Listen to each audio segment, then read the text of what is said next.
আমানু, অজু করো হে আমানু। নামাজ পইরা অজু করন লাগে, অজু কইরা নামাজ না। শয়তান খেদাদের লেগা নামাজ, কারণ শয়তান যেই পর্যন্ত নফসের লগে আছে ওই পর্যন্ত তুমি না পাক, আর শয়তান নাই তুমি পাক। পায়খানা তোমার পেটের মধ্যে আছে, এটা ময়লা, ঠিক আছে, এটা মেজাজি না পাক, কিন্তু শয়তান তোমার নফসের লাগা আছে, তুমি হাকিকি না পাক। এর লেগে ওলি আল্লাহরা কয় যে পেটে ময়লা লইয়া পায়খানা প্রস্রাব লইয়া মেরাজে যাওয়ান গেছে, কিন্তু হৃদয়ের মধ্যে লোভ হিংসা লইয়া মেরাজে যাওয়ান যায় না। কামনা বাসনা লইয়া মেরাজে যাওয়ান যায় না। কামনা বাসনা, লোভ হিংসা, রিপু, এগুলো সমস্ত কিছু ফালাইয়া, পর্দা, এইগুলো সমস্ত কিছু সরাইয়া মেরাজে যাইতে হইব। কিন্তু মেরাজের শরীরের সাথে রক্ত মাংস সবই থাকে, ময়লাও থাকে, বুঝছ? পৃথিবীতে যত ওলি আল্লাহদের মেরাজ হয়েছে, নবী রসুলের মেরাজ হয়েছে, সবাই দেহ লইয়াই গেছে। এই দেহের মধ্যে প্রস্রাব পায়খানা সব আছে, কিন্তু শয়তান নফসের লগে ছিল না। হুয়াল্লাযী বাআসা ফিল উম্মিয়িনা রাসূলাম মিনহুম ইয়াতলু আলাইহিম আয়াতিহি ওয়া ইউযাক্কিহিম ওয়া ইউআল্লিমুহুমুল কিতাবা ওয়াল হিকমাতা ওয়া ইন কানু মিন কাবলু লা ফি দালালিম মুবিন। আল্লাহ বলতেছেন, এই আসমান জমিনে যাহা কিছু আছে সমস্ত কিছু আল্লাহর তসবিহ পাঠ করতেছেন। কোন রবের? কোন আল্লাহর? যিনি মহাপরাক্রমশালী, যিনি সমস্ত কিছুর অধিপতি এবং প্রজ্ঞাময়, সেই আল্লাহর। সেই আল্লাহ একজন, তিনি উম্মিদের মধ্য থেকে একজন রসুল পাঠাইছেন। কে পাঠাইছে? উম্মিদের মধ্য থেকে একজন রসুল, আল্লাহ রব্বুল আলামিন। আচ্ছা, যিনি তাদের নিকট আবৃত্ত করেন তাহার আয়াতসমূহ। তাহলে রসুল কার কাছ থেকে আসছে? রবের তরফ থেকে। এই রবই পাঠাইছে। কোন রবে? যেই রবের সেজদা আসমান জমিন, গাছপালা, তরুলতা, সমস্ত সৃষ্টি সবাই যার তসবিহ পাঠ করতেছেন, যিনি মহাপরাক্রমশালী, যিনি অধিপতি, যিনি প্রজ্ঞাময়। সেই রসুলকে কেন পাঠাইলেন? তিনি উম্মিয়িনদের মধ্য থেকে একজন রসুল নির্বাচন করে রসুলকে পাঠাইলেন। কাদের মাঝে? আমাদের মাঝে, মানুষ এবং জিনের মাঝে। কেন পাঠাইলেন? কি কারণে পাঠাইলেন? আল্লাহ যে মানুষের মধ্যে, জিনের মধ্যে রসুল পাঠাইলেন, কেন পাঠাইলেন, সেই যে কথাটাই এখানে আল্লাহ বলছে। আল্লাহর রসুল তিনি এসে আমাদের মধ্যে আল্লাহর আয়াতকে তিলাওয়াত করবেন। আল্লাহর আয়াত তেলাওয়াত করবেন। খুব খেয়াল করবার কথা, আল্লাহর আয়াত তেলাওয়াত করব কে? আল্লাহর রসুলে। আল্লাহর রসুল ছাড়া আল্লাহর আয়াত তেলাওয়াত করার আর কাহারও কোনো অধিকার নাই। আল কোরআন, আল কোরআন আল্লাহ কয়ে দিছে আমার আয়াত আমার রসুলে তেলাওয়াত করে।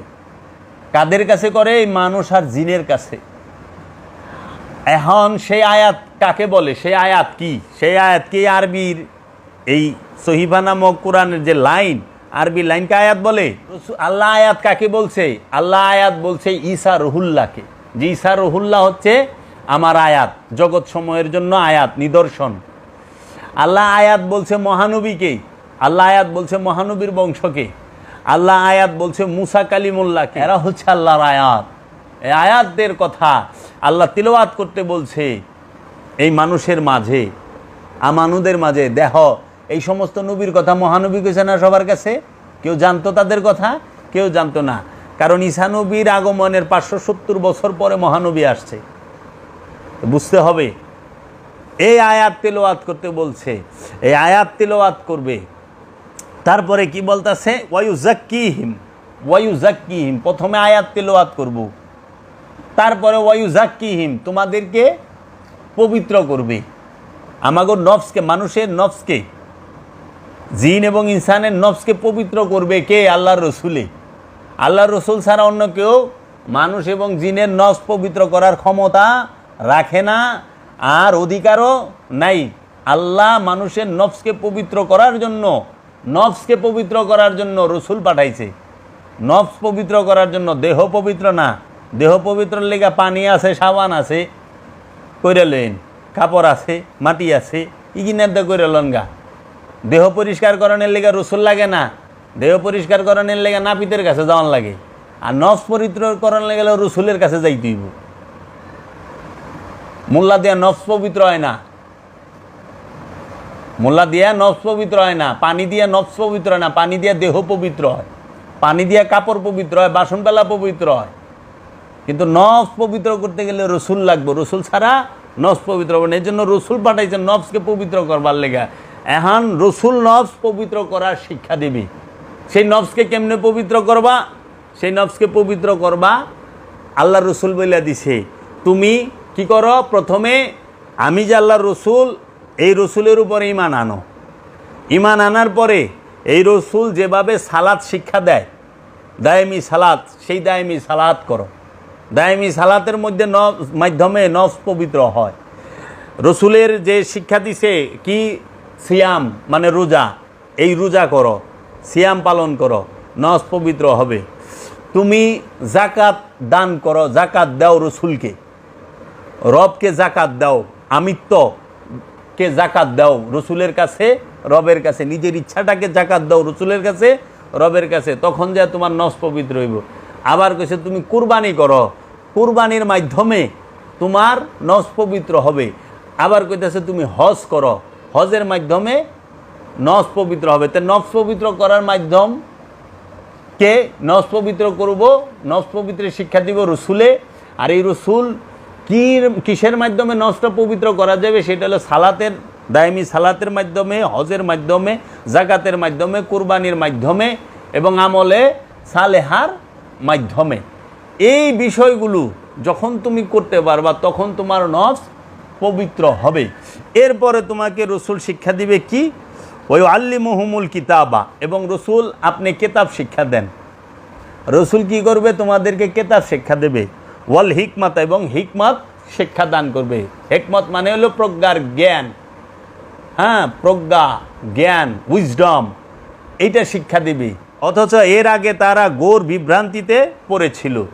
রসুল আহনের আগে এবং এই আয়াত তেলাওয়াতের আগে, নফসকে পবিত্র করার আগে, কেতাব শিক্ষা দেবার আগে এবং হিকমত দান করার আগে তোমরা সবাই কি ছিলা? বিভ্রান্ত ছিলা, গুমরাহিতে ছিলা, অন্ধকারে ছিলা। রসুল আসার পরে, রসুল যখন তোমাদেরকে আয়াত তেলাওয়াত করছে, তোমাদের কাছে তোমাদের নফসকে পবিত্র করছে, কেতাব শিক্ষা দিছে, হিকমত দিছে, তখন তোমরা এই গুমরাহি থেকে, অন্ধকার থেকে আলোর পথে আসছো, তখন তোমরা হইছ মুমিন। এই আয়াতের মধ্যে পাইলাম রসুলের কাম কয়টা? চারটা। চারটা কি? আয়াত তেলাওয়াত করা, নফসকে পবিত্র করা, কেতাব শিক্ষা দেওয়া এবং হিকমত দান করা। এই কাজ হইল রসুলের। রসুলের জন্য নামাজ না, রসুল নামাজ পড়বার আহে নাই, রসুল নামাজ শিক্ষা দিতেইছে। রসুল রোজা করতে আসে নাই, রসুল রোজা শিখাইতে আসছে। রসুল হজ করতে আসে নাই, রসুল হজ শিখাইতে আসছে। রসুল কুরবানি করতে আসে নাই, রসুল কুরবানি শিখাইতে আসছে। রসুল জাকাত দিতে আসে নাই, কারণ জাকাত কারে দিব? রসুল সবই তো গোলাম, গোলামের উপরে জাকাত নাই, গোলামরে জাকাত দেওয়া যায় না। এজন্য রসুল জাকাত দেওয়া শিখাইতে আসছে। আর এই উমাইয়া আব্বাসিয়ার পাঁচাটা মৌলবি, এই ওহাবি, সালাফি, এই খারিজির দলেরা, এরা কি করছে? রসুলকে নামাজ পড়ায় যাইয়ে দিছে। নফস পবিত্র রসুল করতে আসছে, রসুলের নফস পবিত্র করান লাগবে না, কারণ নবী জন্মের আগেই মাসুম, নবী হয়ে আগমন করে। আইসাকেও নবী হয় না, রসুল হয়েই আসছে, আইসা হয় নাই। তাহলে তারা খান্নাস মুক্ত নফসের অধিকারী, পরীক্ষামূলক নফস নিয়ে নবী রসুল আগমন করে না। তাইলে আর আজকে সমাজে প্রশ্ন করে মানুষ, নবী কি নামাজ পড়ে নাই? নবী নামাজ যে পড়ছে তার কোরআনে একটা দলিল আছে? কেউ দেখাইতে পারবো সারা কোরআনে নবী নামাজ পড়ছে এর একটা দলিল আছে? কোরআনে কি কোথাও আছে যে ইয়া আইয়ুহান নবী আকিমুস সালাত ওয়া আতুজ যাকাত? আছে? নাই তো। কোরআনে আছে ইয়া আইয়ুহাল্লাযিনা আমানু আকিমুস সালাত ওয়া আতুজ যাকাত। কোরআনে তো এটা নাই, হে নবী সালাত কায়েম করেন, যাকাত আদায় করেন। হে রসুল সালাত কায়েম করেন, যাকাত আদায় করেন। এটা আছে সারা কোরআনে কোথাও? না। আছে কি? ইয়া আইয়ুহাল্লাযিনা আমানু আকিমুস সালাত ওয়া আতুজ যাকাত, হে আমানু সালাত কায়েম করো, যাকাত আদায় করো। এই কোরআনে মুমিনের কথাটাও নাই যে মুমিন নামাজ পড়ো, যাকাত দাও। আছে আমানু। আর এ আমানুর বাংলা অর্থ মোল্লায় মুমিন করে থুয়া দিছে। তো তুমি তো অর্থই পড়ছো ভুল, তো তুমি শিখবা কি? মমিন আরবি শব্দ, আমানু আরবি শব্দ। আমানুর থেকে অনেক ঊর্ধ্ব স্তর হইল মমিন। মমিনের লগে আল্লাহ থাকে, আমানুর লগে আল্লাহ থাকে না। মমিনের লগে আল্লাহ থাকে আর আমানুর লগে শয়তান থাকে, আল্লাহ থাকে না। আর মমিনের লগে কোনোদিন শয়তান থাকে না, আল্লাহ থাকে। আর আমানুর লগে শয়তান থাকে, আল্লাহ থাকে না। তা আমানু আর মমিনের তফাৎ আসমান আর জমিন। আমানু শয়তান যুক্ত আর মমিন শয়তান মুক্ত। তো আমানু আর মমিনের তফাৎ বুঝে না। বিরাট বড় আলেম হয়ে বয়ে রয়েছে, বিরাট বড় ইসলামী স্কলার, বিরাট বড় পীরে কামেল। এখানে পীরে কামেলের নমুনা। রসুলের কাজ কি আমি ছাড়া বাংলার জমিনে কেউ বলে নাই। যদি কেউ পারে দলিল দেখাক যে একটা কিতাব লিখছে রসুলের 4টা কাজ আমি জাবের ছাড়া কেউ বলে নাই বাংলাদেশে, প্রথমে আমি বলেছি।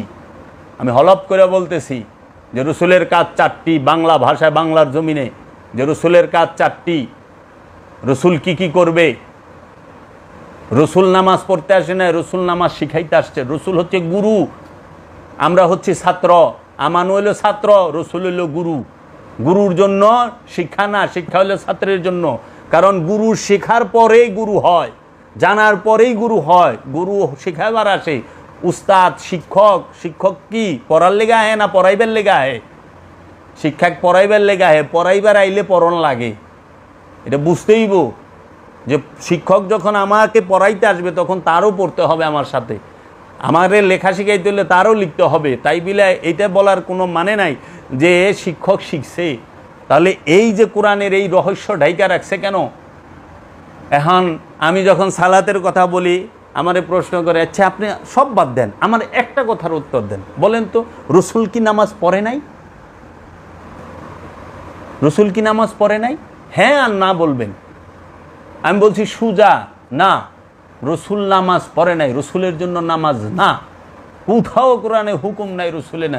সত্যের মানদণ্ড হলো কোরআন আর সহি হাদিস। 2 নাম্বার হাদিস, জাল হাদিস, এগুলা না।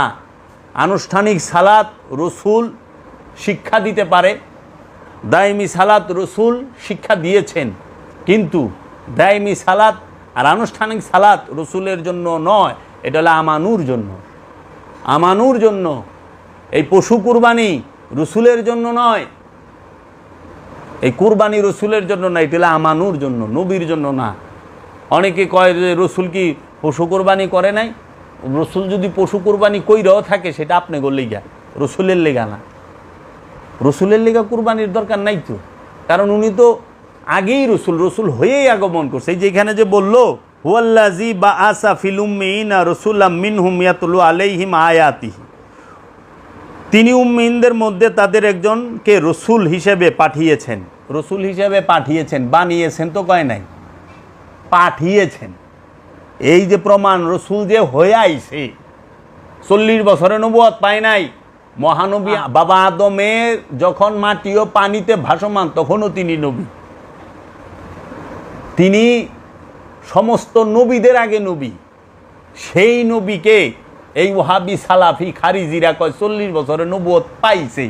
এটা কি আড়াই গেছিল যে টুকায়া পাইছে? কেমন কথা, বেয়াদব। এরা রসুলের সম্মানকে ঢাইকা রাখছে। এরাই সবচেয়ে বড় জালেম, এরাই জালেম। রসুল হয়ে আসে, নবী হয়ে আসে, আইসা নবী হয় না। এই আল্লাহ নিজেই করে দিছে, আমি উম্মিনদের মধ্য থেকে একজন রসুলকে পাঠিয়েছি। উম্মিনদের মধ্য থেকে একজন রসুল। উম্মিন মানে নিরক্ষর না, উম্মিন মানে মহাজ্ঞানী।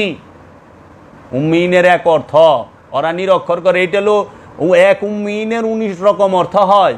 এই 19 রকম অর্থের মধ্যে সবচেয়ে নিচা যে অর্থটা 19 নাম্বার, সেইটা হইল নিরক্ষর, মানে লেখাপড়া জানেন না। আল্লাহর রসুল সে শিক্ষা দিতে আসছে, পড়তে না। আল্লাহর রসুল মেরাজে শরীফে গেছে, আল্লাহর সাথে মেরাজ শরীফ আল্লাহ রসুলের সাক্ষাৎ হয়েছে। 27.5 বছর সবচেয়ে নিচু যেই আসছে, 27.5 বছর মেরাজে ছিল। আল্লাহরে 27.5 বছর দেখার পরে, আল্লাহর কাছে 27.5 বছর থাকার পরে ফিরে আয়া নামাজ পড়ার লাগে।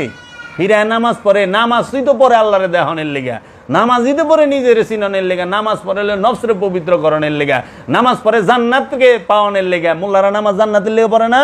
তো মহানবী তো জান্নাতরে পার কইরা, জান্নাত পার হইয়া সিদরাতুল মুনতাহা পার হইয়া লামাকানে যায় ঘুইরা সে আল্লাহর লগে সাক্ষাৎ কইরা তারপরে রিটার্ন আসছে। আহনের পরে এই মৌলবীরা আল্লাহ রসুল রে কয় উনি নামাজে খারাইছে, নামাজ পড়ছে। হ্যাঁ, অসুস্থ অবস্থায় দুই কান্দে মানুষের ভর দিয়া নামাজ পড়ছে। কত বড় বাটপারের বাটপার, জালেমের জালেম এই মোল্লার দল। জালেম না? আল্লাহরে দেখার পরে জান্নাত জাহান্নাম পার হইয়া সিদরাতুল মুনতাহা পার হইয়া জিব্রাইলের লগে এক বুড়াকে ভ্রমণ করার পরে লামাকান থেকে মেরাজে ঘুইরা আসার পরে কি নামাজ পড়ে? কারে সেজদা করবো? আল্লাহরে দেখার পরে। আল্লাহরে দেখার পরে কি সেজদা আছে? আল্লাহ নিজেই কইতেছে যে ওয়াবুদু রব্বাকুম হাত্তা ইয়াতিকাল ইয়াকিন। ইয়াকিন অর্জিত হওয়ার আগ পর্যন্ত, বিশ্বাস অর্জিত হওয়ার আগ পর্যন্ত রবের ইবাদত করো। আবার আল্লাহ কইতেছে ফালিয়াবুদু রাব্বা হাজাল বাইত, ওই ঘরের রবের ইবাদত করো। তাহলে ওই ঘরের রবের ইবাদত করো।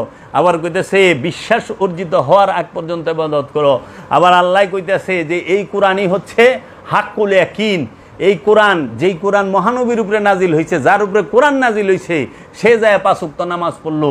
এটা কোন বোকার রাজ্যে বাস করি? কেমনে কয় 5 ওয়াক্ত নামাজ যদি পড়ন লাগে তোমরা পড়ো, নবীর এদা নামাজ পড়াইবার আয় না। নবী নামাজের ঊর্ধ্বে, নবী নিজেই নামাজ, আল্লাহর হাবিব নিজেই নামাজ, আল্লাহর হাবিব নিজেই সালাম, আল্লাহর হাবিব নিজেই কোরআন, আল্লাহর হাবিব মহানবী সাল্লাল্লাহু আলাইহি সাল্লাম নিজেই কেতাব, সে নিজেই মেরাজ, সাহেবে মেরাজ। আল্লাহর হাবিবের এই দেহ মোবারকটাই বোরআন, আল্লাহর হাবিবই সব। আর সেই আল্লাহর হাবিবকে যে এই সমস্ত নিম্ন শ্রেণীর মৌলবী অজ্ঞ, এরা কয় নবী আমাদের মতো মানুষ, নাউযুবিল্লাহি মিন যালিক। এগুলাই জালেম। আর এরা হয়ে গেছে আমাগো ইমাম। এগো পিছে আমরা নামাজ পড়ি। রসুলের কাজ 4টা। নামাজ পড়ানোর লেগে রসুলের আল্লাহ পাঠায় নাই। নামাজ পড়বি হলো তোরা, কারণ নামাজের বেলায় আছে ইয়া আইয়ুহাল্লাযিনা আমানু, হজের বেলায় আছে ইয়া আইয়ুহাল্লাযিনা আমানু হজ, হে আমানু হজ করো। কুরবানির বেলায় আছে ইয়া আইয়ুহাল্লাযিনা আমানু, হে আমানু কুরবানি করো। জাকাতের বেলায় আছে আমানু, সালাতের বেলায় আছে আমানু, আমলে সালেহার বেলায় আছে আমানু, ওযু করো হে আমানু। নামাজ পইরা ওযু করন লাগে, ওযু কইরা নামাজ না। শয়তান খেদাদের লেগা নামাজ, কারণ শয়তান যেই পর্যন্ত নফসের লগে আছে ওই পর্যন্ত তুমি না পাক, আর শয়তান নাই তুমি পাক। পায়খানা তোমার পেটের মধ্যে আছে, এটা ময়লা, ঠিক আছে, এটা মেজাজি না পাক, কিন্তু শয়তান তোমার নফসের লাগে আছে, তুমি হাকিকি না পাক।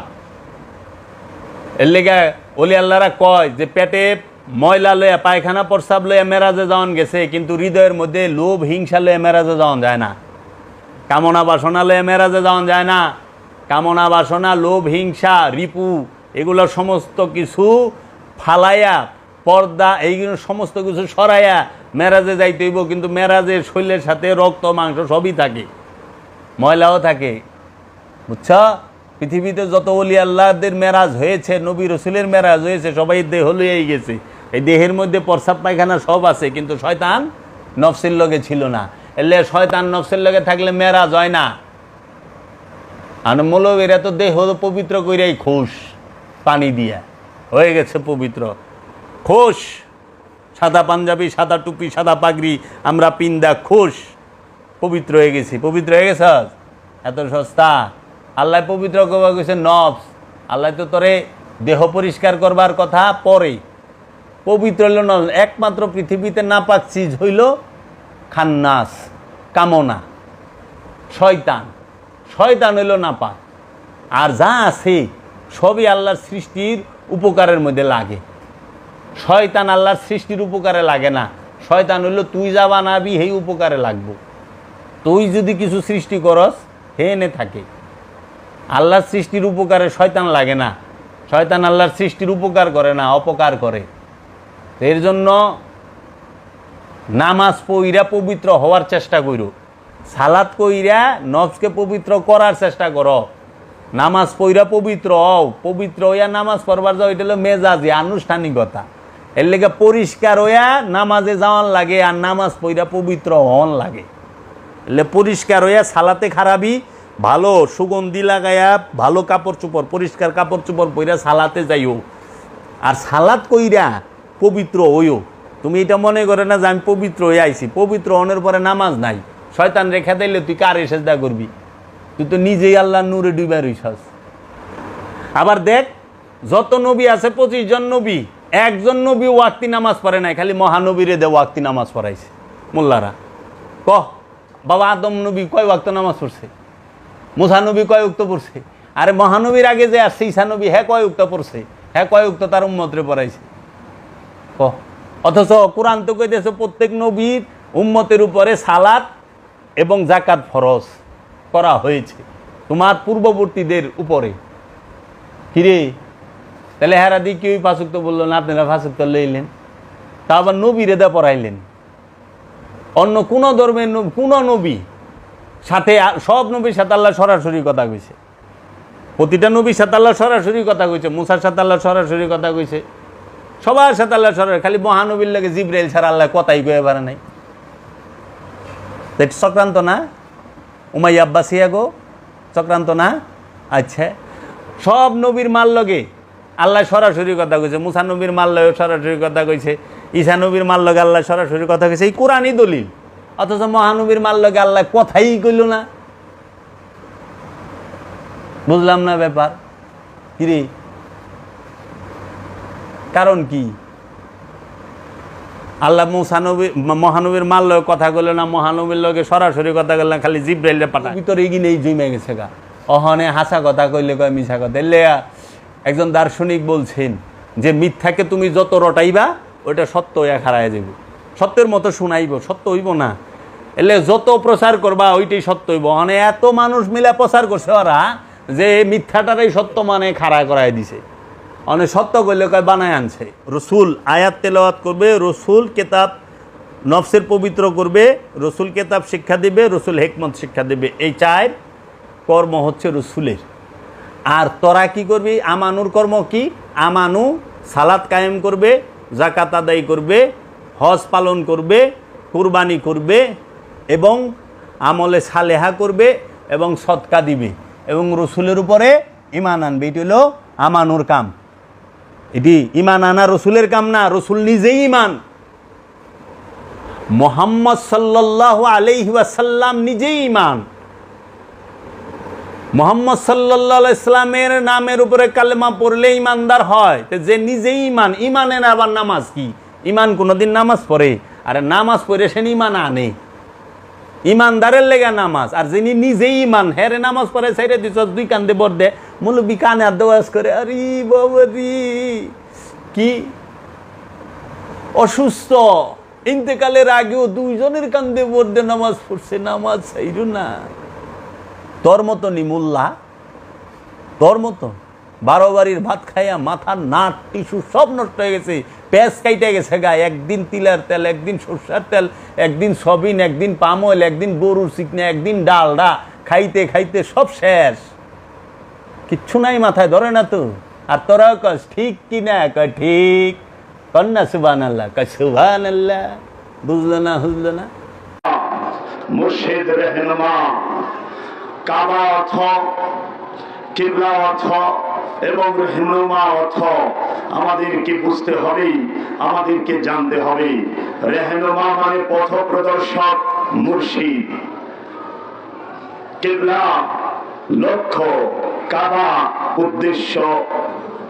লক্ষ্যে পৌঁছাবার জন্য উদ্দেশ্যের প্রয়োজন হয়, আর এই উদ্দেশ্যই হচ্ছে রহনুমা, আপন মুর্শিদ, কিবলায়ে আলম, কিবলায়ে কাবা। মুর্শিদের সাথে মুসাফা করা আদবের বরখেলা। মুর্শিদের কদমে ভক্তি এবং তাজিমি করাই হচ্ছে সুন্নতে আদম, সুন্নতে রব্বুল আলামিন এবং ফরজে, এইটাই ফরজ। আমি ধাইকার কথা বলতে পারি না, সমস্যা হইলে ডামা। আমি সত্য মিথ্যাকে মিশ্রণ করতে পারি না, কল্লা দিতে রাজি আছি, এজিদের সাথে এক প্লেটে খাইতে রাজি নাই। কল্লা দিতে রাজি আছি, এজিদের সাথে হাত মিলাইতে রাজি নাই।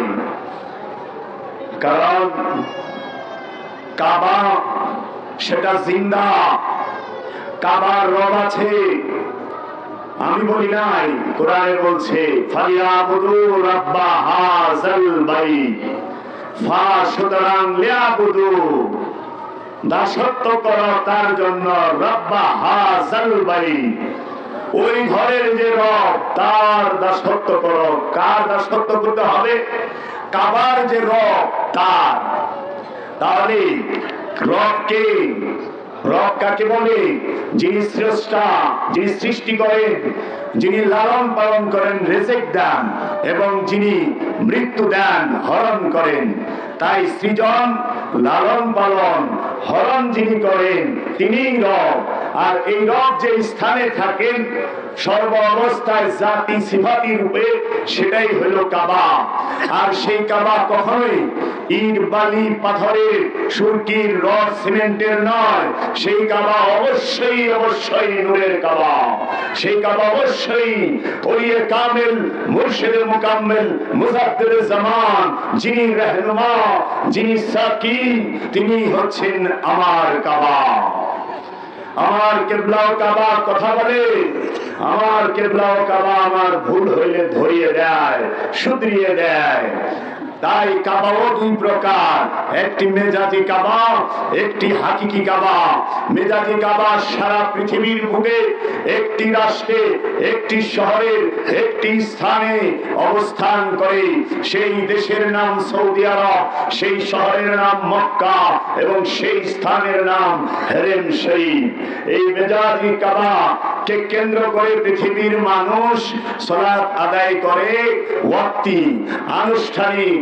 আর নুরি কাবা, আল্লাহ যেখানে জাত রূপে, সিফাত রূপে অবস্থান করেন, আল্লাহ যেখানে নূরে তাজাল্লানি অবস্থান করেন, আল্লাহ যেখানে রব রূপে অবস্থান করেন, সেই কাবাটি হলো মুর্শিদে মুকাম্মেল, আমার কামেল গুরু।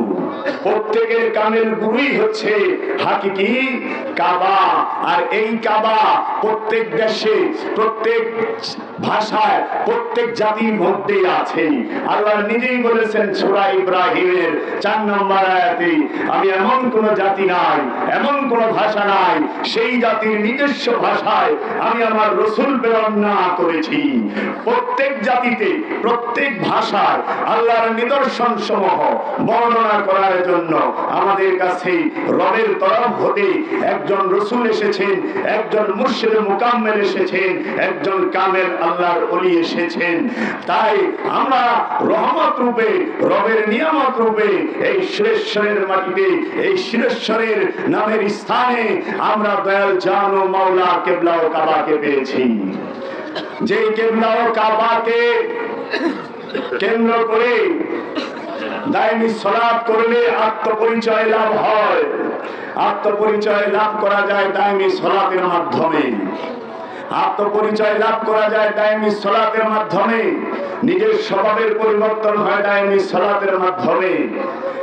নিজের আদর্শের পরিপূর্ণ রাসূলের আদর্শ, মুর্শিদের আদর্শ নিজের কলবে ধারণ করা যায় দায়মি সালাতের মাধ্যমে, মুরাকাবা, মুশাহেদার মাধ্যমে।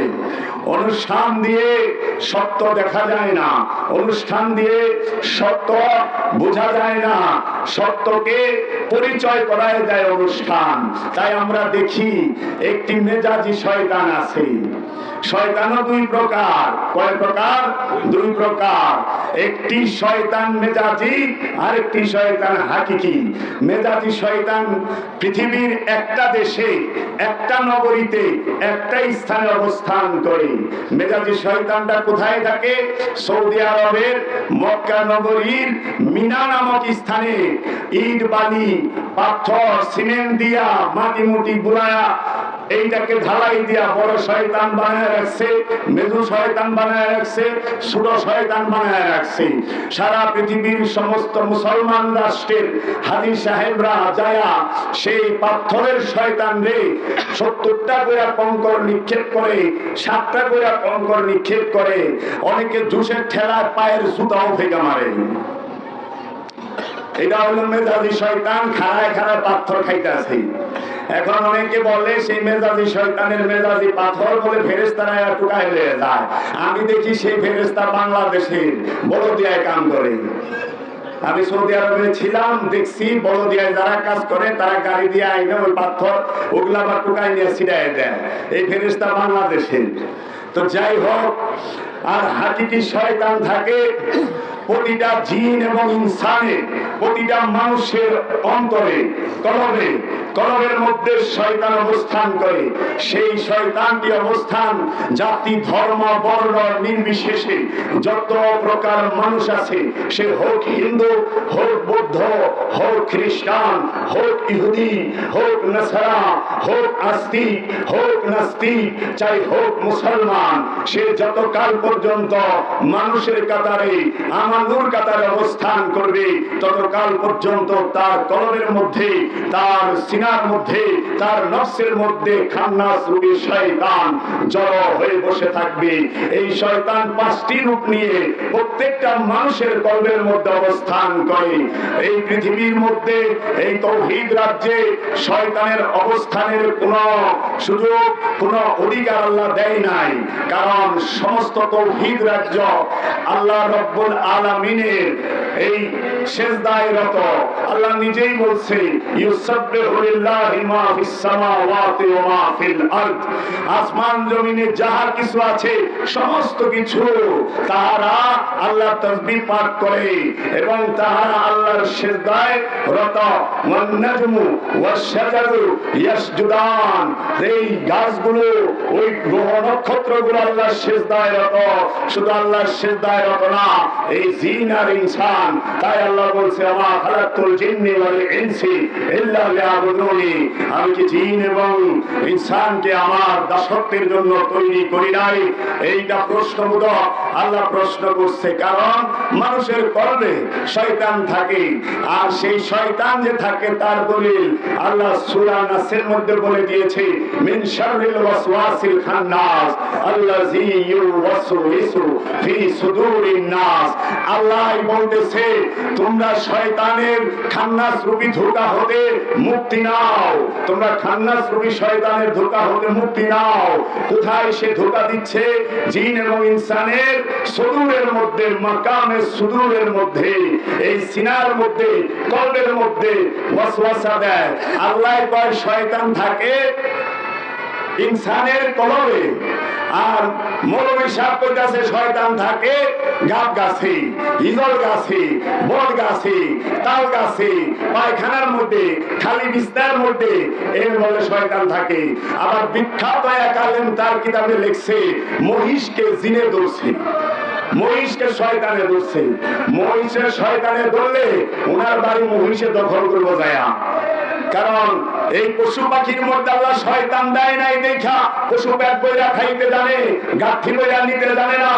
আর মানুষের মধ্যে শয়তান আছে দেখা মানুষ পেট বইরা খায়, বাস্কিট বইরা লইয়াও যায়, বাস্কিট বানায় বিশাল বড় বড়, কয়টি দিয়া দেন টিমিনকারি বইরা। কেন? ওই যে অন্তরের মধ্যে খান্নাস আছে। আর আল্লাহর কামেল ওলি যারা, তাকে সাইদাও খাওয়াতে পারে না। আর যদি জীবনে একবার আল্লাহর ওলি কামেল কারোটা খায়, 1 টাকা খাইলে 70 টাকা দিব, 1000 খাইলে 70,000 দিব, 70,000 খাইলে 70 লক্ষ দিব, 70 লক্ষ খাইলে 70 কোটি দিব। এবং এই জগতের মধ্যে অনন্তকালের জন্য আল্লাহর ওলিরা প্রতিষ্ঠিত করবে, সেই আমার প্রতিনিধি, চিনবে সেই। তো কাজেই এই আল্লাহর ওলিরা সবসময় কলবের চিকিৎসা করে, এই নফসের চিকিৎসা করে। আল্লাহর ওলির দরবারে আইসা আমরা যেন কোন রাজনীতির কথা না বলি। কেন? এই রাজ্য আশেকের রাজ্য, আশেকের সামনে মাসুক বয়া রয়েছে, আশেকের সামনে মাসুক বয়া রয়েছে।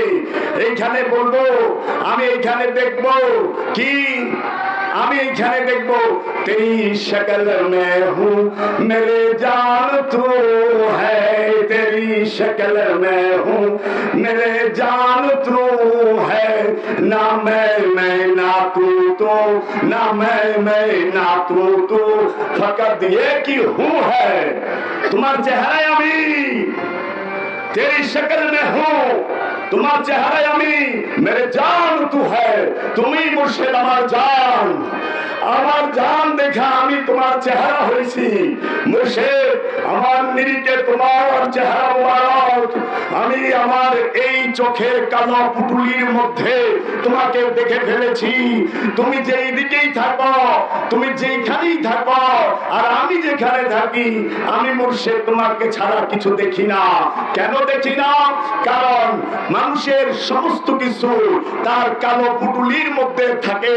সবচেয়ে মারাত্মক ক্যামেরা এই কালো পুটুলির মধ্যে যদি আপনি আপনার মুর্শিদকে রাখতে পারেন, আইনামা তুওয়াল্লু ফাসাম্মা ওয়াজহুল্লাহ, তুমি যেই দিকে তাকাইবা আল্লাহর চেহারা ছাড়া কিচ্ছু দেখবা না। কারণ মুর্শিদ তো তোমার পুটুলিতে রয়েছে। তাই ফরিদ আয়াজের একটি কালাম, हमने तुझे देख लिया इन आंखों की सिया पुतली में, हमने আমি तुझे তোমাকে দেখ লিয়া, দেখে ফেলেছি। ইন আঁখো কি, এই চোখের আঁখো কি সিয়া মানে কালো, পুতলি মে এই কালো পুটুলির মধ্যে দেখছি, এই কালো পুটুলির মধ্যে দেখছি। তাই আল্লাহর ওলির চেহারা দেখায় ইবাদত, আল্লাহর ওলির কথা শোনায় ইবাদত। তাই বলা হয় কাফের আশিক হুঁ मैं, बंदाए इस्लाम ना हूँ, बुत परस्ती मेरी जिंदगी है, बुत परस्ती मेरी दिलदारी भी है। আমি প্রেমের কাফের, ইসলামের বান্দা আমি না। পীর পূজায় আমার জীবন, পীর পূজায় আমার ইবাদত, পীর পূজার মধ্যে আমি জীবন উৎসর্গ করেছি। আমি শরাবি, চলেছি পথে সরে দাঁড়াও হে যত মাওলানা, লাগিলে বন্ধ হবে যে মন্দ, ওযু গোসল আর তো থাকবো না। কি রে, আমি তো শরাবি। এই শরাব বলতে মদকে বোঝায় নাই, ফার্সিতে মহব্বতকে শরাব বলা হয়, মহব্বতকে শরাব বলা হয়। আবার এইটা যখন উর্দুতে আসে তো মদ হয়ে যায় শরাব। যেরকম এই যে সিয়া কয় না, সিয়া, এই সিয়া মানে কি? সিয়া অর্থ কি? কালো। মানে আপনার দাড়ি সিয়া, আপনার মুখ সিয়া, আপনার চুল সিয়া, আপনার শরীরের রঙ সিয়া, আপনি হয়ে গেছেন সুন্নি। কেন হইল? সবই তো কালা, দাড়ি কালা, মুখ কালা, চুল কালা, শরীরের রঙ কালা, কিন্তু হ্যাঁ সুন্নি। বুঝে না তো? সিয়া কারে কয়? মাওলা আলীর প্রেমে, পাক পাঞ্জাতনের প্রেমে, আল্লাহ রসুলের প্রেমে যে পুইয়া যায় সে কালা হয়ে যায়, এই কালার এই সিয়া কয়। এখন বানায় দিছে ফেরকা সিয়া, ফেরকা সিয়া ভিন্ন। তাই আল্লাহর ওলিরা আহলে বাইতের প্রেমে, পাক পাঞ্জাতনের প্রেমে, 12 ইমাম 14 মাসুমের প্রেমে পুইরা কালা হয়ে যায়। এই জন্য ইমাম আবু হানিফা বলেছেন, মাওলা আলীকে ভালোবাসার কারণে, পাক পাঞ্জাতনকে ভালোবাসার কারণে, 12 ইমাম 14 মাসুমকে ভালোবাসার কারণে যদি আমাকে শিয়া অপবাদ দিতে হয়, খোদার কসম এই জগতে ইমাম আবু হানিফা থেকে বড় শিয়া কেউ নাই, কেউ নাই। কেন বলেছি? मोहब्बतेर जान चलना, जिधर भी जाना सिर ऊंचा कर कर जाना, लेकिन अपनी शेख के मैखाना में जाना जर्रा से जर्रा सिर झुका कर जाना। क्यों? ये इश्क का मुकाम है, बगवात का मुकाम नहीं। तुम जेखाने जाओ माथाटा उंचा করে যাও, তুমি যেখানেই যাও সিনাটা টান করে যাও, কিন্তু যে মুহূর্তে তুমি তোমার মুর্শিদের গলিতে ঢুকো সেই মুহূর্তে এই মাথাটাকে জাররা সে জাররা, অল্প থেকে অল্প হইল ঝুঁকায়া যায়, নিচা করে যায়। কেন? ये इश्क का मुकाम है, এটা মহব্বতের রাজ্য, যুক্তি তর্কের স্থান এটা না। এখানে যুক্তি তর্ক চলে না। যুক্তি তর্কের গাঠিটা সুরেশ্বরের ওই নড়িয়া রাইখা তারপরে সুরেশ্বর ডুববেন। কারণ এটা প্রেমের রাজ্য, এটা প্রেমের মহাসমুদ্রের রাজ্য। এই মহাসমুদ্রের মধ্যে কত পচা দশা মরা লাশ ভালো লাশ সব যাইব স্রোতে, আল্লাহর ওলির কিচ্ছু হবে না। কারণ এটা সমুদ্র, এটা গাড়া না, গাড়া না। বিলাই পড়লে পরে কুয়ার পানি না পাক, কুয়ার যদি বিলাই পয়রা মরা যায় তো কুয়ার পানি না পাক।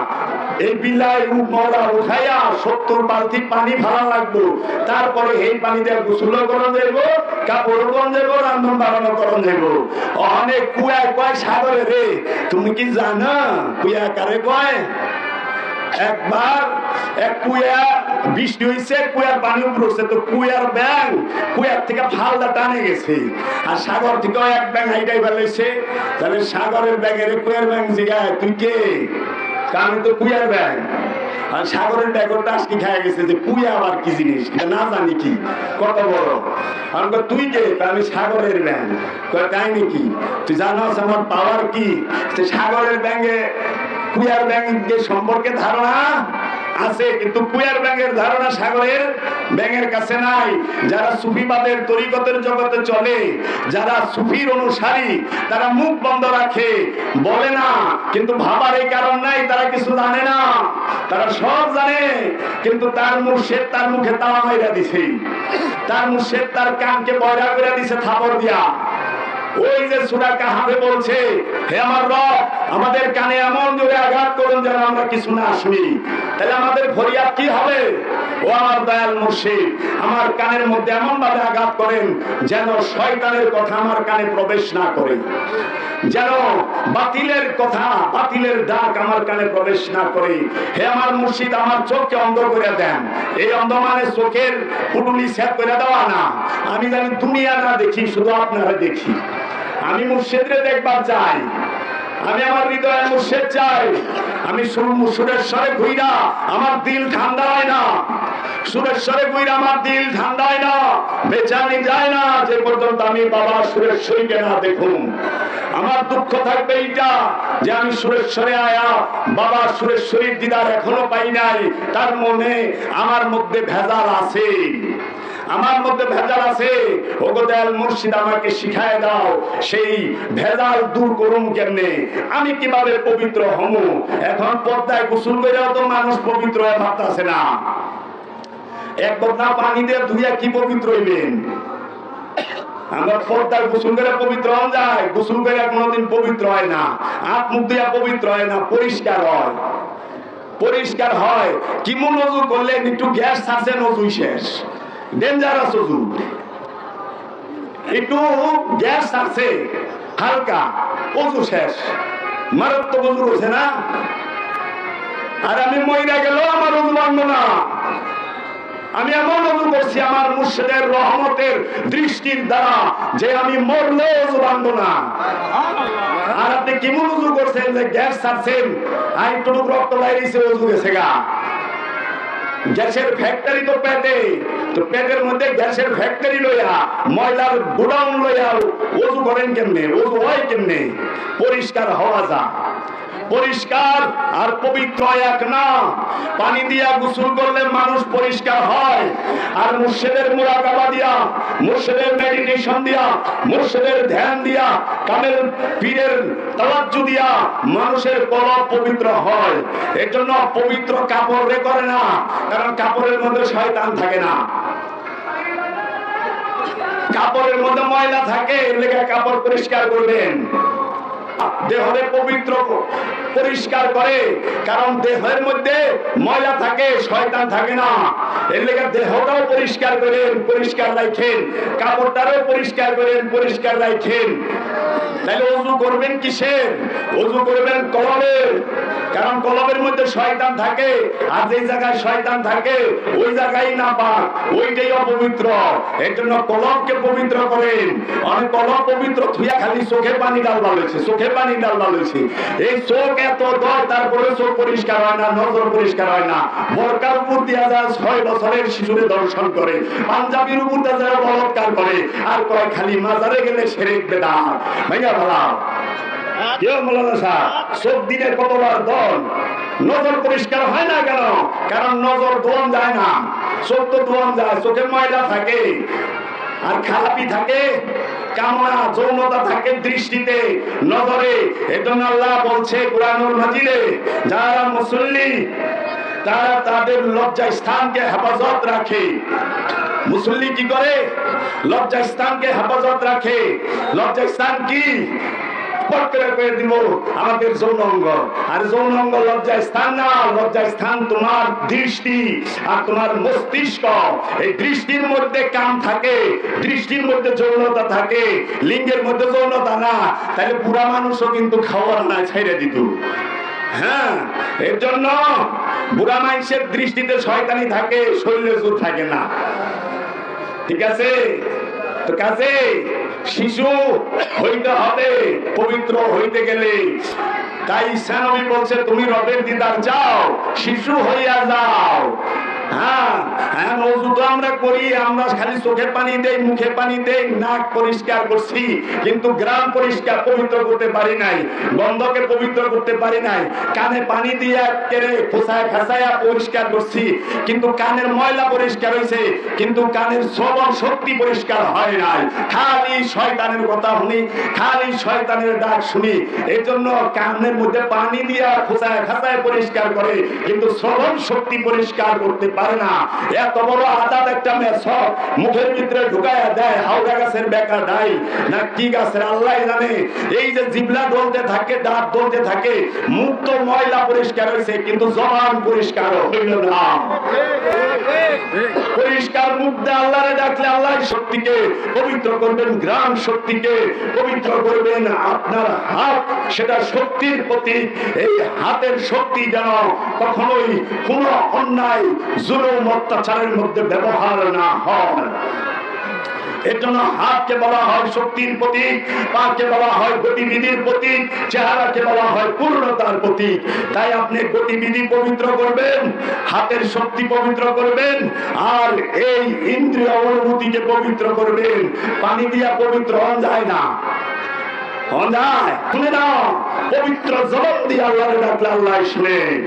জবানকে পবিত্র করতে হবে, আর জবানকে যে পবিত্র করতে চায় সে যেন তার মুর্শিদের জিকির করে, সে যেন তার রাসূলের জিকির করে, সে যেন তার রবের জিকির করে। এর জন্য পবিত্র করবেন জবানকে, পবিত্র করবেন দৃষ্টিকে, পবিত্র করবেন শ্রবণ। কেউ ওয়া বাড়ছে, আরে পানি খাইয়াই তো পবিত্র হইলাম না, ধুইয়া পবিত্র করছি গা। এত জমজমের পানি গেলান করে খাইতাছে, তারপরে হজ থেকে মানুষে জায়গা মেরা খায়। আমরা তো জমজমের পানি খেয়ে ঠিক হয়ে পারলাম না, কলের পানিটা ওযু কইরা পবিত্র মুখের নেই বলেন।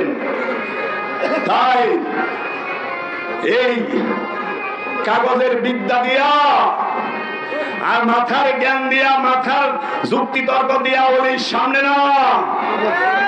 ওলি নূরের খনি, ওলির যে সিনায় পাওয়ার আছে, ওলির সিনায় যে নূরের গরম, নূরের তাপ আছে। তাই বাবা শামসের তাবরিজ বলেছিলেন, আমার সিনার মধ্যে যে তাজাল্লি আছে সেইটা যদি আমি প্রকাশ করি, এই সূর্য জ্বলা যাইব না, সূর্য পুড়িয়া যাইব। সেই সিনার যে তাওয়াজ্জু তাজাল্লি, এইটা সেই সূর্য আবার ওই সূর্য না, এটা জীবন সূর্য। আল্লাহর ওলি সিনার তাওয়াজ্জু দেখাইলে দুর্বল এমনি মরে যাব, বাঁচব না। এই জন্য অনেকে বলে না, আয় মেরে খাজা তেরি রং মে মুঝে রঙিন কর দে। আরে খাজার রঙে রঙিন করে দিলে কলজা ফাইটা মইরা যাইবা, তাও ভালো। কারণ খাজার রং এত তাজাল্লি, মুর্শিদ যারে এক মুষ্ট ভিক্ষা দেয় সে তার জীবন ধন্য হয়ে যায়। এখন হাকিকি ওযু বাদ দিয়া খালি হাত পাও ধুইয়া চলবার লইছে, ওযু কইরা মিছার কথা কয়, ওযু কইরা ঘুষ খায়, ওযু কইরা সুদ খায়, ওযু কইরা বইনের হক মেরা খায়, ওযু কইরা তারপরে তারা ভেজাল তেল বেচে, ভেজাল মাল বেচে, ওজনে কম দেয়, ওযু করার পরে বলৎকার করে, ওই মধু দুধ খায় বলৎকার করে। কিন্তু যারা সিদ্ধি খায় হেরা একদিনও শুনলাম না যে বলৎকার করছে। দুধ আর মধু খায়া সারা দেশে খালি বলৎকার আর বলৎকার। সিদ্ধি খায় তো কেউ দেখলাম না যে বলৎকার করছি, চুপ করে বেটা বলেছে। তাই বলে আমি বলে লাইসেন্স দেই নাই, এটা আমার কেউ জানো না ভাবে এটা লাইসেন্স দিচ্ছি না। তুলনা করতেছি যে হাতে মাজার ভাঙা হয়, কি মাজারে গান বাদ্য করা হয়, শিরিক বেদাত। মাজারের মধ্যে সেজদা দেওয়া হয়, শিরিক বেদাত। মাজারের মধ্যে নারী পুরুষ একসাথে বসা হয়, শিরিক বেদাত। মাজারে খালি শিরিক দেখেন না, হ্যাঁ, শয়তান দেখলেন সৌদি আরবে, কলবে শয়তান দেখলেন না। আর সৌদি আরবের মধ্যে শিরক দেখলেন না, সৌদি আরবের মধ্যে বেপর্দা দেখলেন না, খালি বাংলাদেশে পীরের দরবারে বেপর্দা দেখে। ও বাবা, এখানে অনেক হাজি আছে, আমি নিজেও হজ করছি, কাবা শরীফে হজ করতে গেছি, যাইয়া দেখি নারী পুরুষ সব একত্রে কাবা তোয়াফ করতেছে। পুরুষেরা 2 টুকরা হেরামের কাপড় পরছে, নারীরা 3 টুকরা শিলি ছাড়া হেরামের কাপড় পরছে। শিলি ছাড়া, শিলিয়ালা কাপড় না, শিলিয়ালা কাপড় হবে পরে না। পাঞ্জাবি পরে গেছেন, টুপি পরে গেছেন, পাগড়ি পরে গেছেন, পায়জামা পরে গেছেন, হবে গেলে এগুলা খুলেন যান, শিলি ছাড়া সাদা কাপড় পিন্দা হেন। তখন বলবেন ভাই সুন্নতি পোশাক পরে আইছি, হ্যাঁ ঠিক আছে, কিন্তু এখন এহরামের কাপড় পরেন, কারণ এহরামের কাপড় হচ্ছে সুন্নাত ইব্রাহিম, সুন্নাত ইব্রাহিম। তাহলে নারীরা কি সুন্নাত ইব্রাহিম পালন করে না সুন্নাতে হাজেরা পালন করে? নারীরা 3 টুকরা পরে সুন্নাতে হাজেরা, আর ছেলেরা 2 টুকরা পরে সুন্নাতে ইব্রাহিম। এই হজ সম্পূর্ণ মহব্বত, হজ ইবাদত না, হজ মহব্বতকে কেন্দ্র করে হয়েছে। আপনি যারা দেখেন হজের প্রত্যেকটা কর্মই মহব্বত। কার মহব্বত? আল্লাহর ওলির মহব্বত। কার মহব্বত? আল্লাহর নবীর মহব্বত। কেমনে, কিভাবে? ওয়াহাবিরা তো ওলি মানে না, আল্লাহ গান দইরা কাবা শরীফে নিয়ে ওলি মানে ছেড়ে দেয়। কেন? কাবা শরীফে হাজারে আসওয়াদ চুম্বন করি, কাবা শরীফের মাকামে ইব্রাহিমে যায়া মুসল্লা নেই, কাবা তোয়াফ করি, হাজারে আসওয়াদ চুম্বন করি, জমজম পান করি, সাফা মারওয়া দৌড়াই, মিনায় আরাফার ময়দানে যাই, মুজদালিফায় যাই, তারপরে মিনায় যাই, শয়তানের পাথর মাইরা পরে ছাগল কুরবানি করে আই। আল্লাহ কইছে তুই নিজে কুরবানি হ, আর হ্যাঁ ছাগলকে কুরবানি করে আইছে। আল্লাহ ছাগলের জীবন দিল, ছাগলের চামড়া দিল, ছাগলের হাড্ডি দিল, ছাগলের মাংস দিল, ছাগলের রক্ত দিল, ছাগলের সমস্ত কিছু দিল, কুরবানি আমার হয়ে গেল। আমি কি দিছি? আমরা কুরবানি করি না, বনের পশু তো এরাই না। আল্লাহ তো বলেছে নিজে কুরবানি হও, দাঁড়ানো অবস্থায় নহল করো এবং ইখলাসে প্রবেশ করো। আল্লাহর রাসূল যে পানি নিয়ে এসেছেন সেই পানিটি হচ্ছে সূরাতুল ইখলাস। ইখলাস মানে কি? নির্ভেজাল তৌহিদ। নির্ভেজাল তৌহিদে প্রবেশ করতে গেলে কি করতে হবে? কুল হুয়াল্লাহু আহাদ, আপনাকে মনে প্রাণে ধারণ করতে হবে আল্লাহ একক, অখণ্ড, অদ্বিতীয়, স্বয়ংভূ সত্তা। আল্লাহ প্রত্যেকটা সৃষ্টির মাঝে সিফাত রূপে অবস্থান করে। শুধু আল্লাহ মুমিনের মধ্যে জাত রূপে থাকে, রাসূলের মধ্যে জাত রূপে থাকে, নবীর মধ্যে জাত রূপে থাকে, ওলির মধ্যে জাত রূপে থাকে, আর সকল সৃষ্টির মধ্যে আল্লাহ সিফাত গুণাবলী রূপে থাকে। তাই বলা হয়েছে কুল হুয়াল্লাহু আহাদ। তুমি দেখতে শিখো অখণ্ড, অদ্বিতীয়, স্বয়ংভূ সত্তাকে। আর ওই জালেম মোল্লায় এই কুল হুয়াল্লাহু আহাদের অর্থ করে দিয়ে দিছে, বলেন আল্লাহ এক। আল্লাহ যদি এক হয় তাহলে আরবি হবে কুল হুয়াল্লাহু ওয়াহিদ। ওয়াহিদ অর্থ এক, আহাদ অর্থ অখণ্ড, অদ্বিতীয়, স্বয়ংভূ সত্তা। এই পৃথিবীতে আল্লাহ রাব্বুল আলামিনের প্রকাশ বিকাশ, নূরে মুহাম্মদের প্রকাশ বিকাশ হয় আহাদ রূপে, ওয়াহিদ রূপে না। তাই আল্লাহ আহাদ রূপে প্রকাশ এবং বিকাশ হইয়া আল্লাহ বলতেছে নাহনু, আমরা আকরাবু ইলাইহি মিন হাবলিল ওয়ারিদ, আমরা তোমার জীবন রঙের নিকট অবস্থান করি। এই আহাদ রূপে আল্লাহ সব জায়গায় আল্লাহ বিরাজমান। এই ওয়াহিদ আর আহাদের ভেদ না বুঝলে সে ইসলাম কি বুঝবে? ইসলাম বোঝার তো কোনো উপায় নাই। আর যখনই তাওহীদে প্রবেশ করতে যাবেন সর্বপ্রথম